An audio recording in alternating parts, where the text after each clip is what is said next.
بسم اللہ الرحمن الرحیم، اللہ کے نام سے جو رحمان اور رحیم ہے۔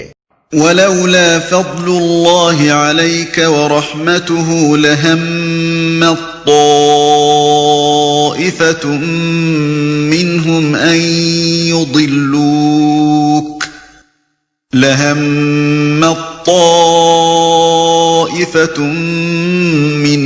ان يضلوك وما يضلون إلا أنفسهم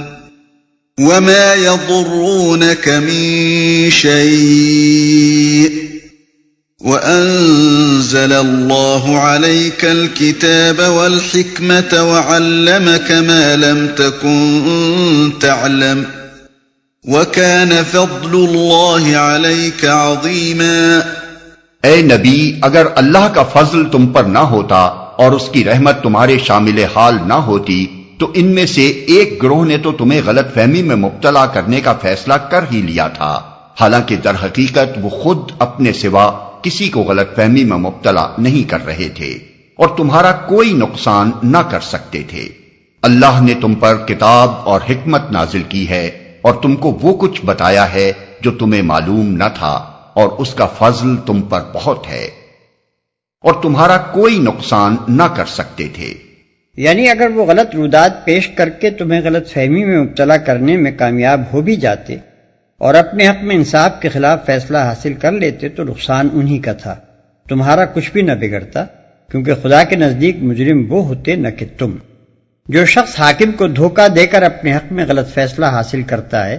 وہ دراصل خود اپنے آپ کو اس غلط فہمی میں مبتلا کرتا ہے کہ ان تدبیروں سے حق اس کے ساتھ ہو گیا، حالانکہ فی الواقع اللہ کے نزدیک حق جس کا ہے اسی کا رہتا ہے، اور فریب خوردہ حاکم کے فیصلے سے حقیقت پر کوئی اثر نہیں پڑتا۔ لا خیر فی کثیر من نجواہم الا من امر بصدقۃ او معروف او اصلاح بین الناس ومن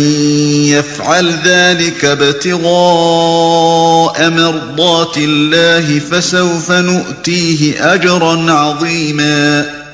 لوگوں کی خفیہ سرگوشیوں میں اکثر و بیشتر کوئی بھلائی نہیں ہوتی، ہاں اگر کوئی پوشیدہ طور پر صدقہ و خیرات کی تلقین کرے یا کسی نیک کام کے لیے یا لوگوں کے معاملات میں اصلاح کرنے کے لیے کسی سے کچھ کہے تو یہ البتہ بھلی بات ہے، اور جو کوئی اللہ کی رضا جوئی کے لیے ایسا کرے گا اسے ہم بڑا اجر عطا کریں گے۔